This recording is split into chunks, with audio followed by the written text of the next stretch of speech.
Om Namo Bhagavate Vasudevaya. Om Namo Bhagavate Vasudevaya. Om, I bow to the Lord Vasudeva. Joy to you, friends. We've been discussing stanzas 42 to 44 in the first chapter of the Bhagavad Gita. And there's a lot to discuss on this one. One point, which I've raised before, but it's about time I confronted it head on, is this question of reincarnation. Many people wonder, well, do we really reincarnate?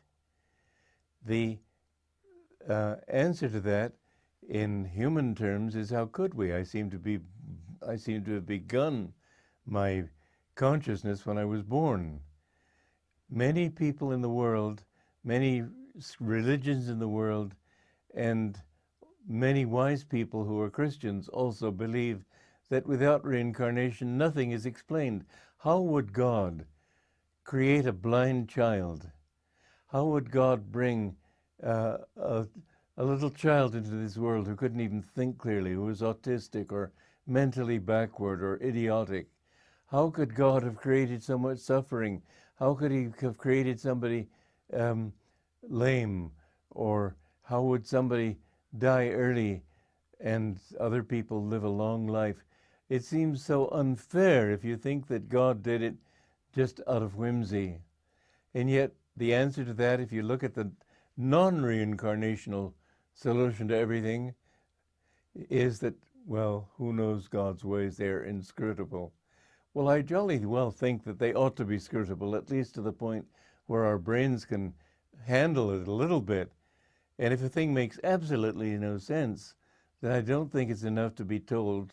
I don't feel it satisfying to be told, well, I just have to have faith. I have to have faith in something that makes sense. If I were told that God was an old man with a green chin, I would say that's nonsense. When I was a young man, I went to church, and I found that I could not ask intelligent questions because they were always afraid.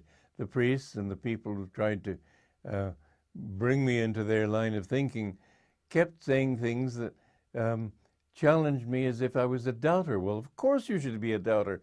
There are two kinds of doubt. One is constructive, the other is destructive.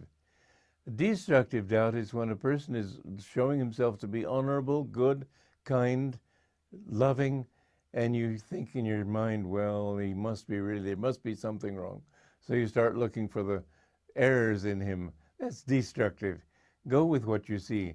But that's constructive doubt. If somebody says something that doesn't make sense, then you have to say that, show me how it makes sense before I can accept it. Because truth has to be at least reasonable. You can't find it through reason, but it must be reasonable. And so reincarnation, actually, if you look around you at the faces of people in the streets as you pass them, it doesn't seem possible that so many different characteristics can have been developed just by genes coming together. It doesn't make sense. There's too much intricacy. There are too many attitudes that develop over a long period of time. You don't become just selfish overnight. You develop your selfishness. Some people are, you might say, drowning in selfishness. Others are a little bit selfish. Others are coming out of it. These gradations of virtue and vice are something that cannot be due just to your genes. They have to be something you've developed over a long period of time. My guru said that when the sperm and the ovum come together in order to create a child, in the astral world where souls reside, those souls that are ready to be reborn, the union of the sperm and the ovum sends out a flash of light, and those souls which are in tune with that particular vibration and are ready to be reborn, they will come at that moment. And there may even be more than one, and you'll get twins or triplets. But Master said that there will always be some attunement, some affiliation, some affinity. For example, a criminal may have a desire for peace in his home. A saint may have a strong desire for peace. And because of that, a saint may be born into the home of a criminal. But our qualities are so many, as the Gita puts it, that they are like the citizens of a whole nation. We have an infinite number of qualities. These don't come with genes. We carry them over from one life to another. And gradually, over many lives, you see people becoming more and more refined if they are making an effort to grow. Or the trouble with being human is that you have the intelligence also to err, and you can go downward also. But reincarnation, there are many cases nowadays of people who have actually remembered their past lives and have remembered cases of people going to where they lived in their last life and remembering the people in those lives, and even their old parents, wives, husbands, whatever it might be, somehow recognizing them. My guru's first Kriya Yoga disciple in America, Dr. M.W. Lewis, my guru Yogananda told him that your mother has been reborn. And he told her exactly the place where she was reborn. It was a couple of states away from where he was living in America. And he went to see her. And she was 3 years old.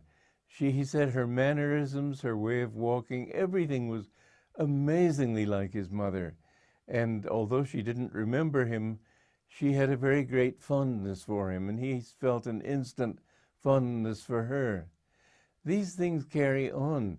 When you see people whom you really like instantly and instinctively, they are old friends of yours. There are some people whom you dislike, and they may have been old enemies. I remember there were a couple of disciples of Yogananda who began getting into fights with each other, not physical, but animosity. One was an old man, the other was young.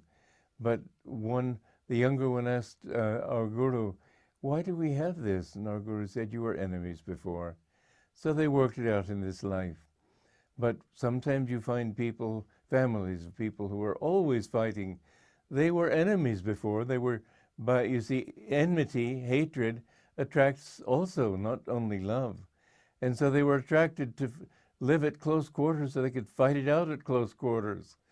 We've got to understand that as we are, so we have been in the past, and we have grown gradually or descended gradually, depending on how we live. But it takes a great deal of effort even to overcome one fault. Somebody may feel great self-congratulation if he overcomes just one tendency, like, let us say, a tendency to drink too much, to overcome smoking.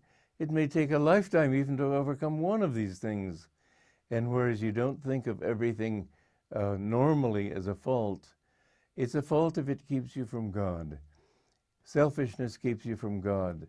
Anger, pettiness, meanness, jealousy, envy, all these things keep you from God. And we must work to overcome them. But don't use the excuse, "I'm only human."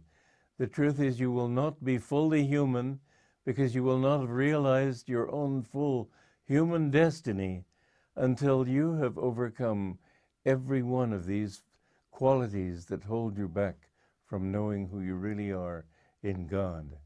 Joy to you.